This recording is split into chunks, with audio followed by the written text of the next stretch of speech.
Welcome to Entrepreneurs in Healthcare.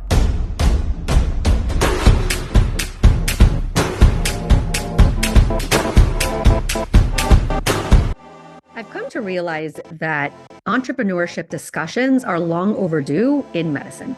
I'm pairing up with voices from healthcare that value entrepreneurship and that are willing to come on the screen with me and hold a discussion. I'm hoping that hosting these conversations will open up pathways to making progress in medicine and not making entrepreneurship a bad word. Join along on this series as we dissect entrepreneurship, healthcare, and everything in between.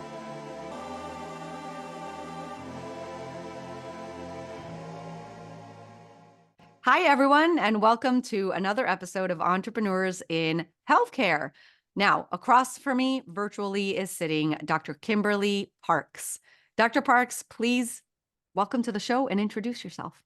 Thank you so much. I'm really looking forward to our conversation.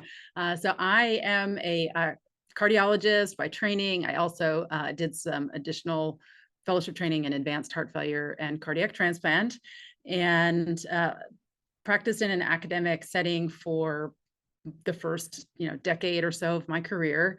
And at some point decided that it wasn't working for me anymore, and did a lot of sort of career soul searching and did a complete reset. And now I run an integrative medical practice that we incorporate lifestyle medicine, and really just sort of built my own job. And that's, I think, what we're here to talk about today.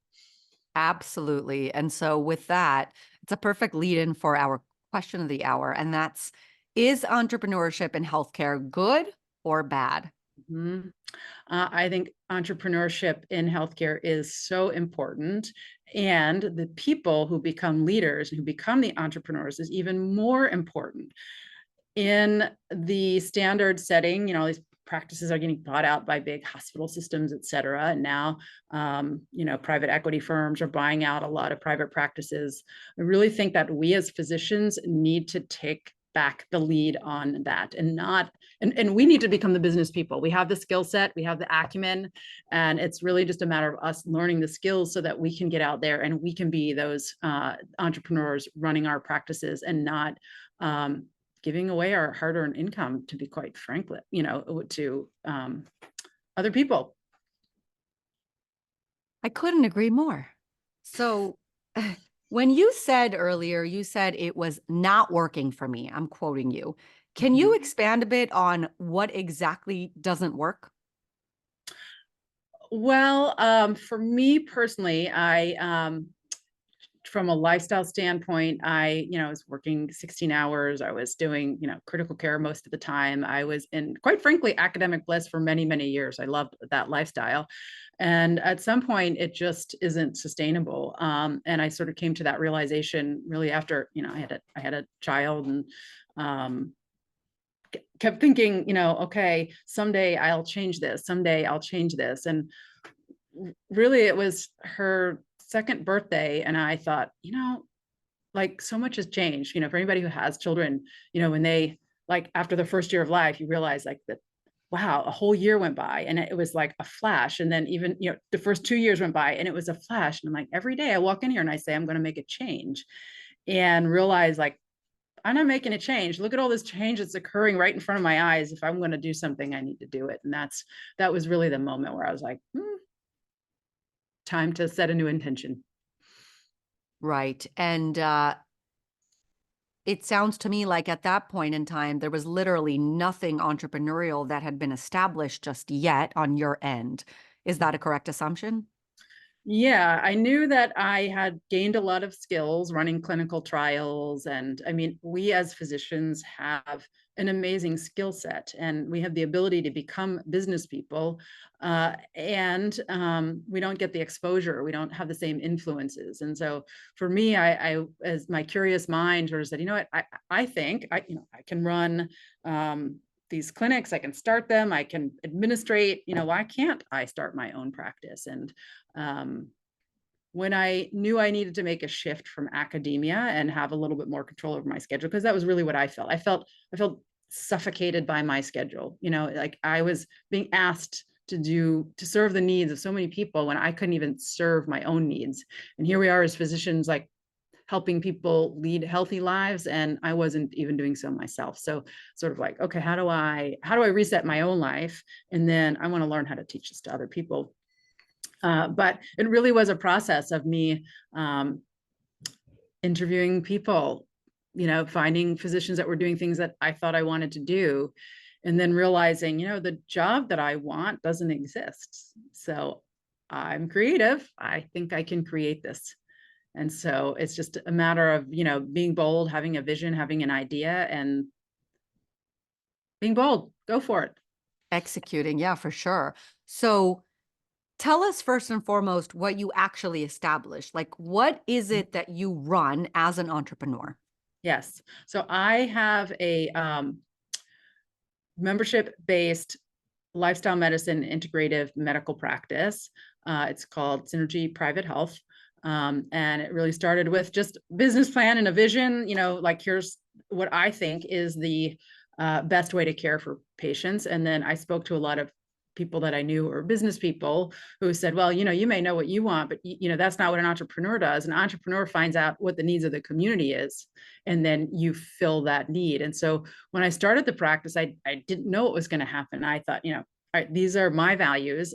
I hope they match with the community. And as it turned out, it did. So it was, for me, a really nice alignment of what my area was able to support, and what I thought was best practice.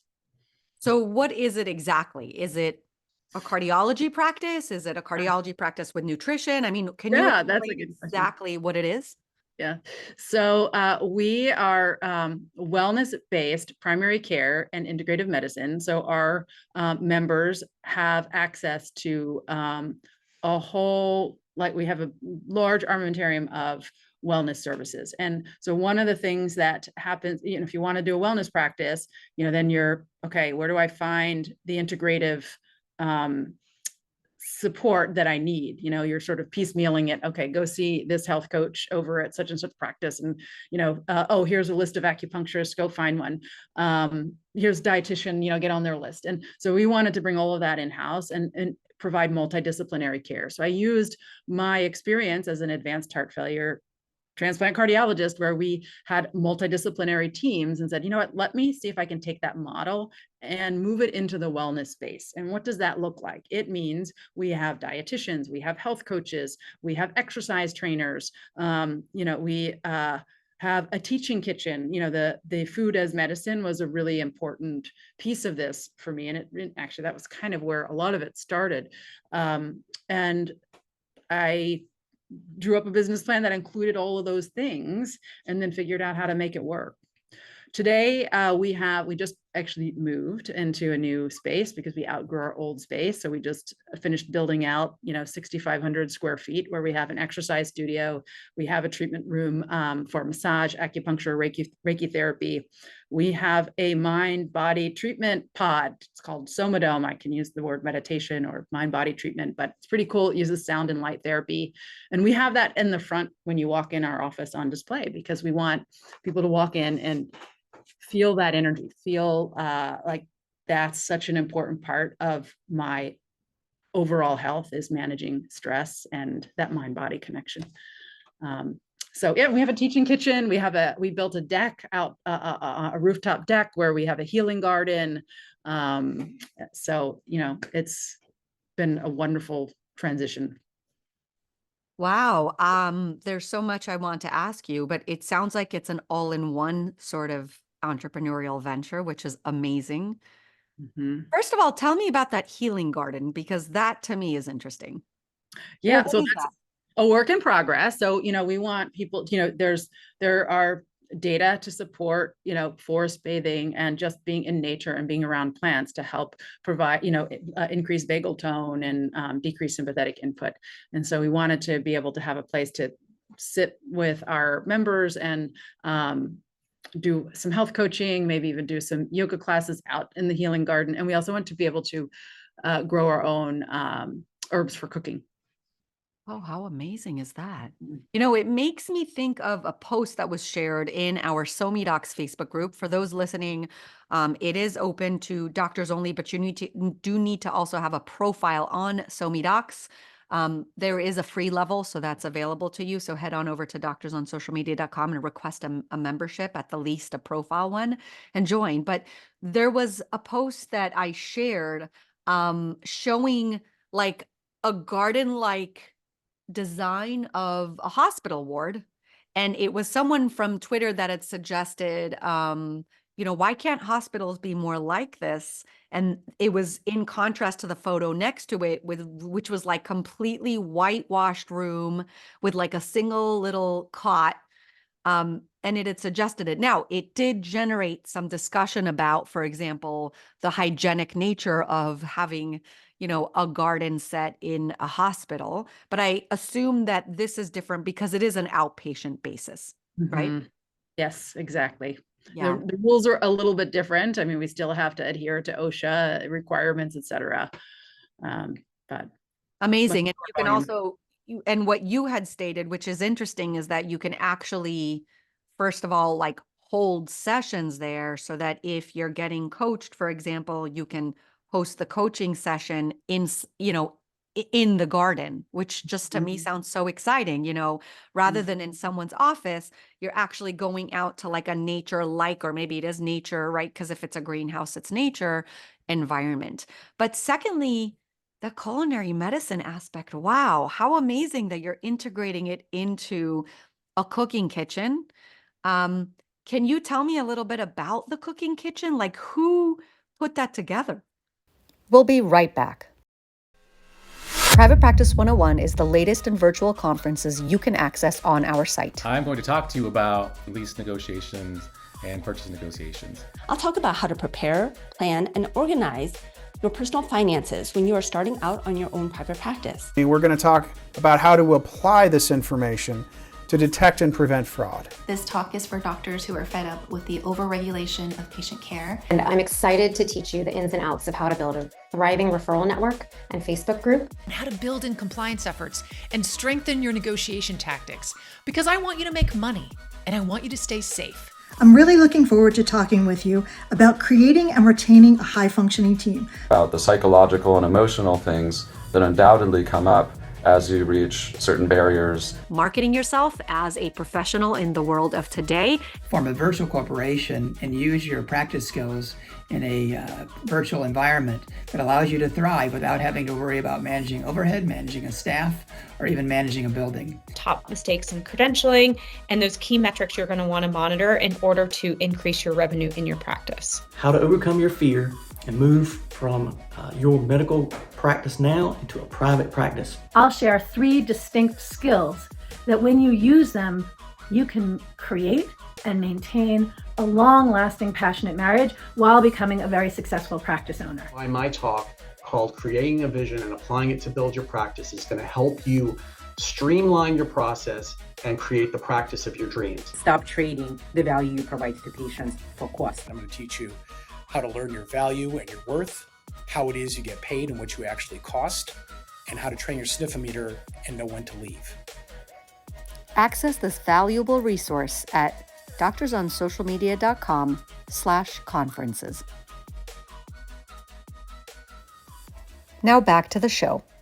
The culinary medicine aspect, wow, how amazing that you're integrating it into a cooking kitchen. Can you tell me a little bit about the cooking kitchen? Like who put that together? Yeah, so we that was a core piece of the original practice that I had at a different location, where we would do in-person hands-on cooking classes. And then, of course, 2019 occurred and we went all virtual. And now mostly we do virtual content, which has helped us with member engagement because not everybody can, drive over, cook, et cetera. The nice thing about doing a hands-on class is then you go home with dinner for your family.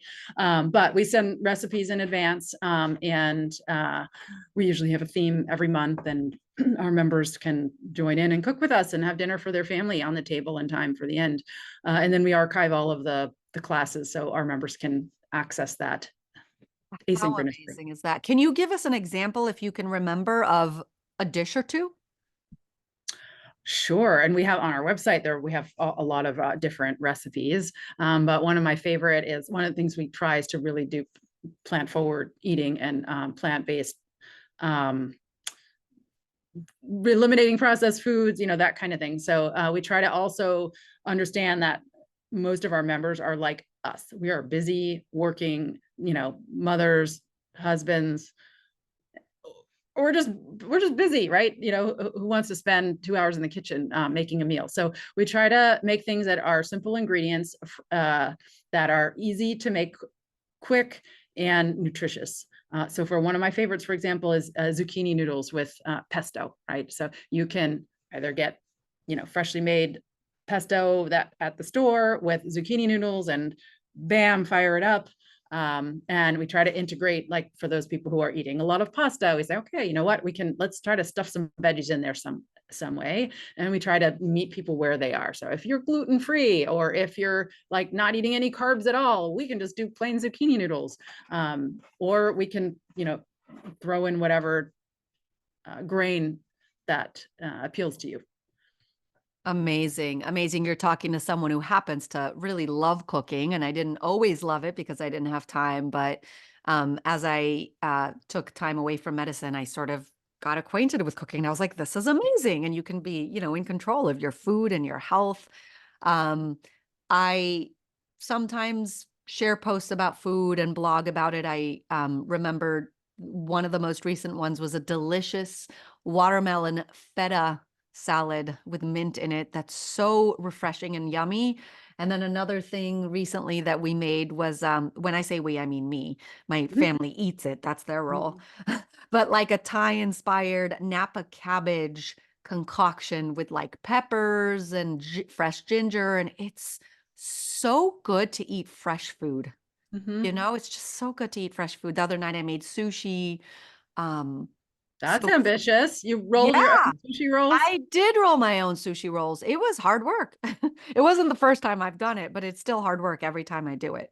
Well, that sort of highlights, though, the therapeutic nature of cooking, right? Yes. And for some people, that can be a very meditative process.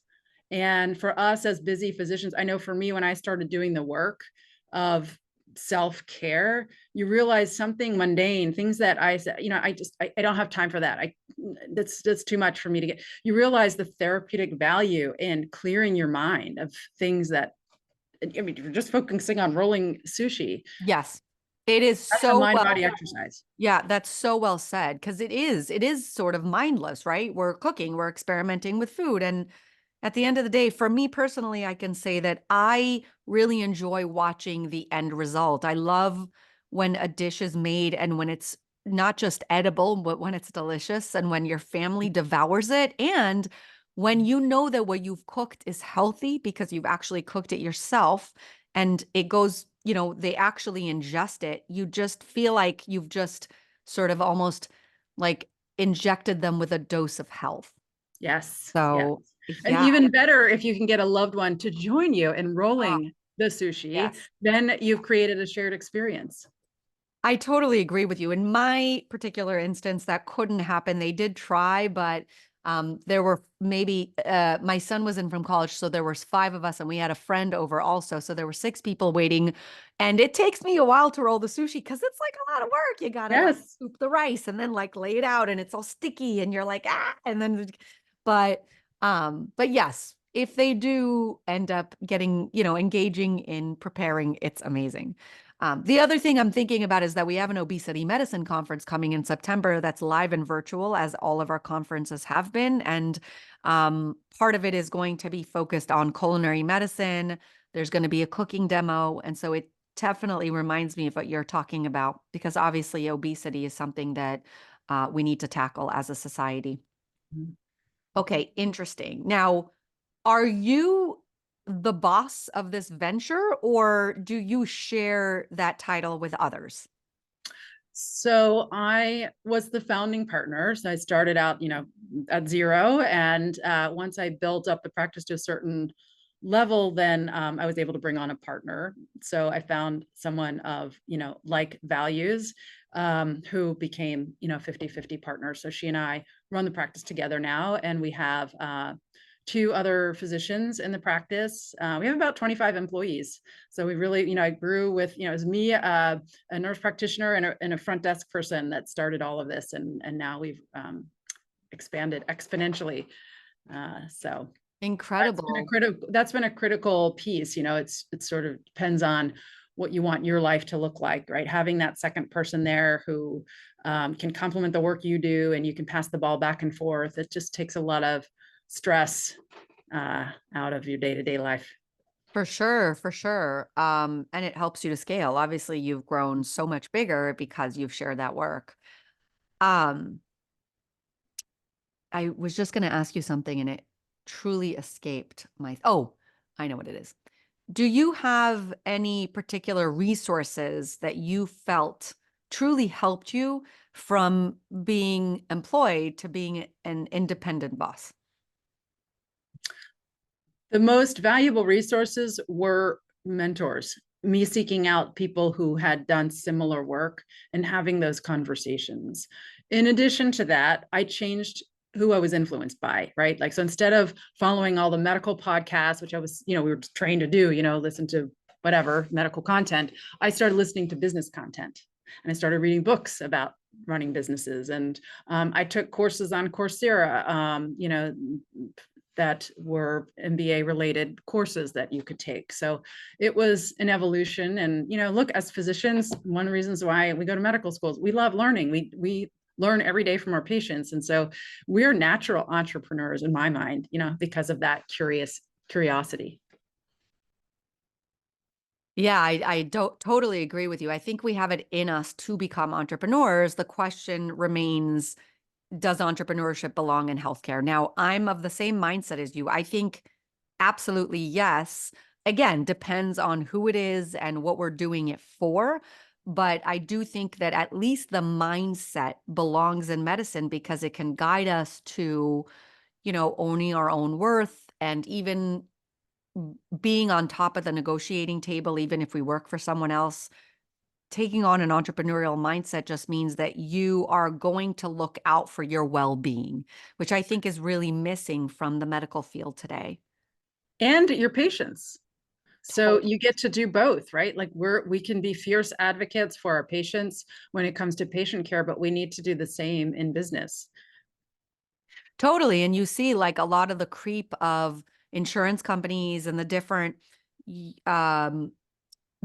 necessities that are required of us today to really, I can't say anything other than defend our patients for what their needs are. And so that can be frustrating. Just more and more layers of barriers to proper health. Speaking of insurances, does your practice take insurance? We do. So we bill for all of the medical services. However, we have a membership fee, and that covers coaching sessions, nutrition sessions, fitness sessions. So when a member joins, they have immediate access to, we have like a coaching protocol. So they get, 12 sessions. We can either line them up up front, or we learn what their needs are. Oh, that's interesting. So they get 12 sessions in the year, meaning they can kind of split that up into once a month, for example, right? And come in and get coached. Now, who coaches them? We have several certified health coaches. So we have, 5 health coaches that work for us. 2 of them are registered dietitians. Some of them are certified exercise trainers, but they are all certified health coaches, and they have gone through that rigorous training. Okay, interesting. And now, may I ask, I mean, I assume that this is public information, so this really would help the audience. May I ask, what's the cost of the membership?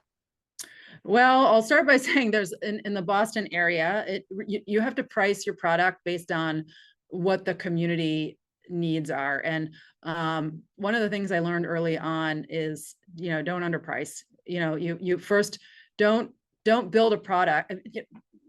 find the price and then build the product to meet the price, rather than building the product and then pricing it out, right?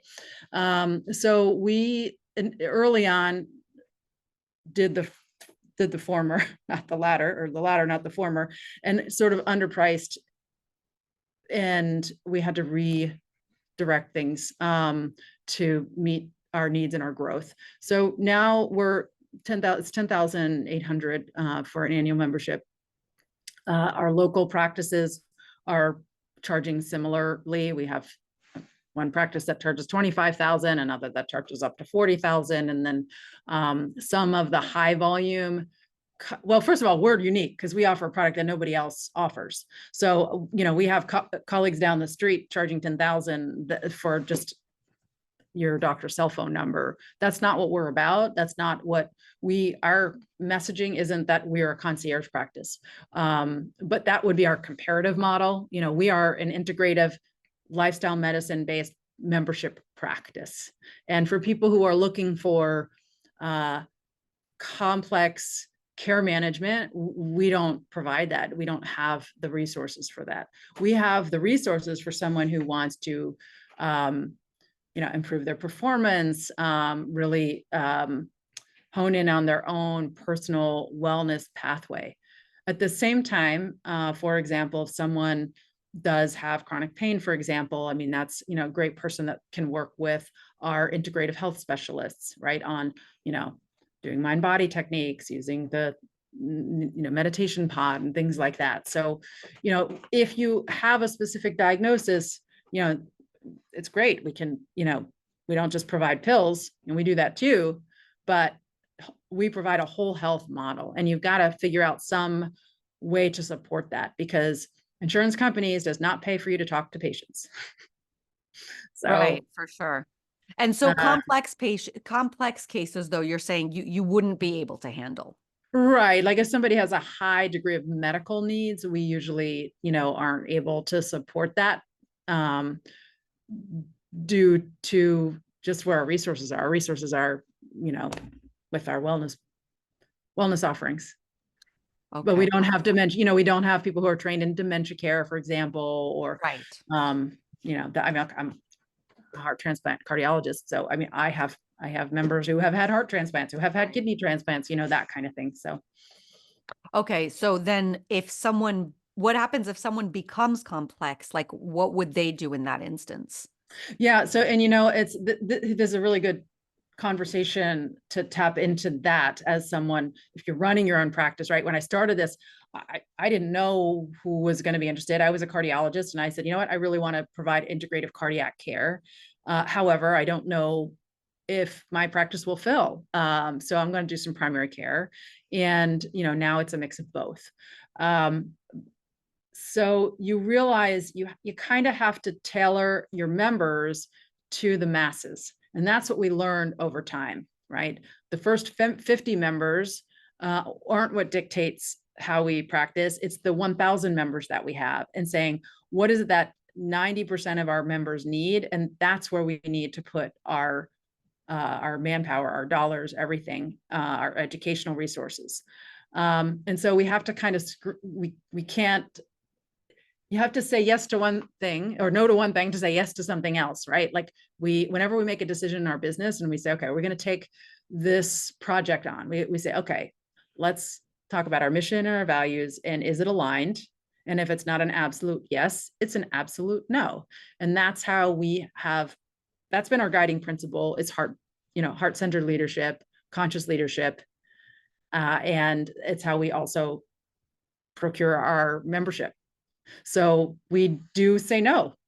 This is like a bi-directional. If someone wants to join the practice, they interview with one of our doctors. It's bi-directional, and we have to make sure it is the best fit for everyone, because the patient-physician relationship is so critical. If you can't build trust on both sides, it's not going to work. We want people to be able to do the work. Now, you asked the question, which I haven't answered, which is, what do you do if a person becomes complex? We can absolutely 100%, you know, manage that, and we can get them the resources that they need. And And look, if suddenly our members, this is the entrepreneur side, right? Like suddenly we had, 100 members that had, disease X, well, we would hire an expert in that and we'd bring them on site. Right. No, that's right. You meet the patients where their needs are. So interesting. I really take interest in all of this. And how do you market your practice? Much of it is word of mouth. And that's what I learned early on. Everyone said, you can advertise all you want, but it's really word of mouth. So we get our name out there, and we do some targeted ads, but for the most part, it's just making sure we're in Boston Magazine, making sure we're in the larger media platforms. So we become a household name. Quite frankly, not, 80% of our members come from our members. That's amazing. I really love that. I mean, again, I'm growing my own entrepreneurial venture, but it's completely different because it's online and it's digital. So it's got different nuances. I know that a lot of the professionals that listen to the show are physicians and are doctors that are either building their own practices or thinking of building their own practices. So I really appreciate when someone like you comes on with a different model than what others may have built, and makes yourself accessible to what you've not only built, but maybe to people reaching out and saying, "Ooh, that sounds really interesting. Can I find out more," etc. So as we wrap up, do you have an ask that you want to leave our audience with?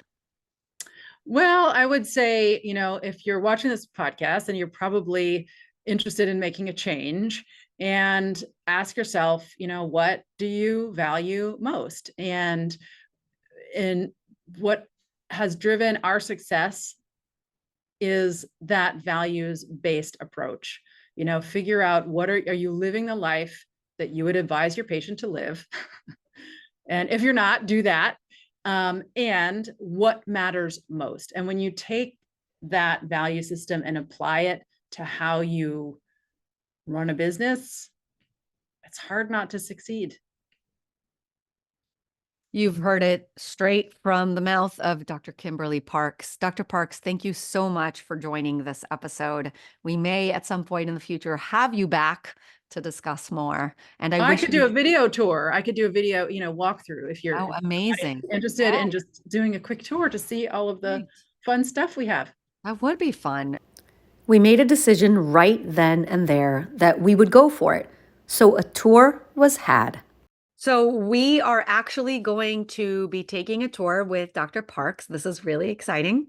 That's why you're seeing us in sort of different views. So Dr. Parks, let's do this. Okay. So as I mentioned, this is a values-based practice, and we want to demonstrate to our members how we live our lives and how to bring health into their busy lives. So I'm going to start by showing you how we designed the doctor's office. So you'll see, I'm going to just turn things around. Here you see we have our desk. These are the standing desks, and I have a treadmill here. This is, Amazon, $299, makes little to no noise. And as you can see, you can slide it under and open it up. So that's great for note taking, or even if you're on a Zoom. I always tell my members, they say, well, I'm on Zoom meetings. I can't be walking. Like, well, no, what a really good opportunity to be a leader in that space and say, you know what, we should be getting up and walking during our Zoom meetings. It's okay to do that. We wanted to create, sort of a calming environment. So, you see, we have the salt lamp. We have, again, bringing nature inside. I have a ball, so you can sit on the ball in between. I have a wobble board. That's another thing, one of those tools to use while you're in between patients or just typing notes or whatever to get your body moving. And we're still moving. And you see, that's not on the wall yet, but we designed the practice so we could go right from, I spend most of the time here having patients sit in a conversational environment, so it doesn't feel like you're in a medical office. That was the important thing, is we wanted people to come in and feel health, not disease. And every day for 15 years, I walked into a hospital and walked past a sign that said advanced heart failure and transplant. And for some, that gives them anxiety walking through that. But we wanted, you can see even just every piece of artwork in here is intentional. Everything we have built in here is intentional. So I'm taking you through an exam room. And, we have our medical assistants that sit across from us here. We wanted them to have a collaborative space. And are you ready? Are you ready? Are you ready for this? Here's that teaching kitchen. So we will sometimes do sessions. Our dietitians will bring patients in here and cook with them. We are set up. We are camera ready, so we can do Zoom cooking classes, etc.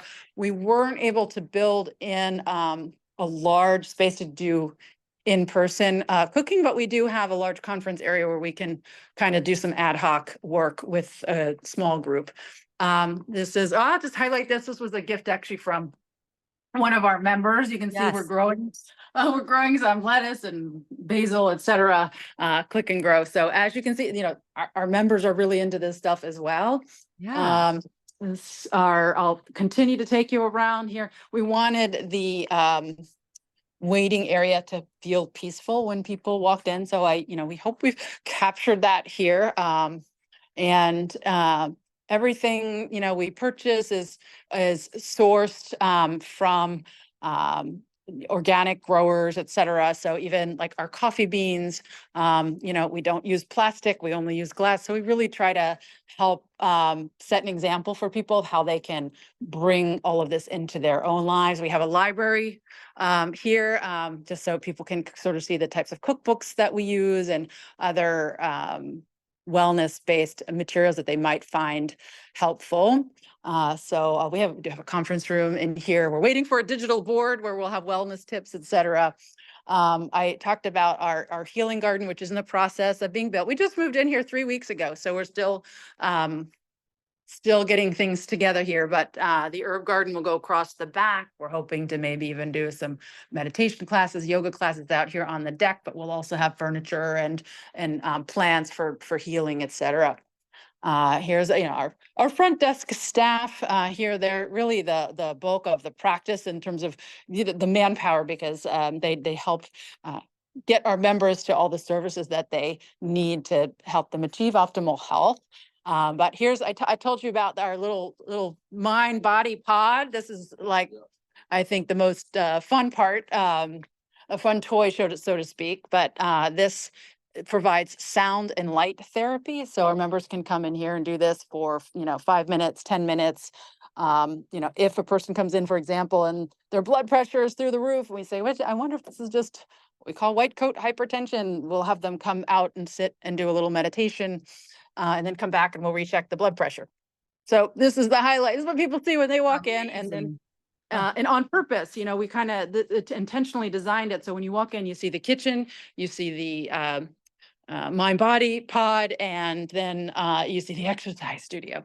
So this is our small exercise studio built for, one-on-one classes. And also we'll be producing a series of videos, and, sort of the long-term intent is we have curated content, for example, for, perimenopausal women who need to build muscle. We'll have a workout for you that you can, find online. So we're still getting our equipment in here for that. This is one of our health coaching rooms. I don't think there's anyone in there. Actually, there's someone actively coaching in there now, but anyway, that's our coaching room. And we have some treatment rooms that we're designing. And again, we try to be intentional with our artwork and so forth, but in here we'll be getting a massage and acupuncture treatment room. And we've had to, provide special ventilation so our acupuncturists can do moxibustion and things like that. So that's really all the toys we, as part of the wellness piece of all of this, we have an in-body machine that measures skeletal muscle mass. So we sort of, monitor, which is especially important as people age, that you're maintaining your muscle mass. So that's something we do with all of our annual visits. So that's it in a nutshell. Amazing, incredible. And I really love the color aesthetic of the place. I mean, there's these really light wooden floors, and the rest is like a light gray and a white. And I love that contrast. It just feels very modern. It feels very also like hotel, Yeah, we wanted people to feel like they were coming to a place of wellness, not a place of sickness. Yes. And we hope we put Deliver. forth that vibe. I had one member say, I walked into your office and I felt like I was getting a big hug, and I thought, yes, that's exactly the response that we want. Yeah, I love that. And that really works for marketing as well, because if that person tells their friend or their loved ones, then they could potentially come and experience it for themselves and hopefully become members. So I love it. You're hitting the nail on the head where it comes to where I think we're moving, where it comes to healthcare, more patient oriented. We do want them to feel good. We want them to come back, and we want them to understand that they are the most important part of the interaction. So I really appreciate that, that tour that you gave us. Of course. Yeah. And wish you a ton of success. Oh, a quick question about that pod. So you said light therapy, I know, but sound therapy is a little new to me. Is that just like, cool sounds in your ear that help you relax? Like vibrational frequencies. If you ever heard of, like crystal bowl therapy, Yes. where it's a certain frequency to reach different levels of consciousness. Wow. Or provide vagus nerve stimulation. Amazing. Well, again, wishing you success. So appreciative of you showing us and sharing your world with us. And I am sure there are going to be people moved by everything that you've shown us today. Lots of luck, and thank you again.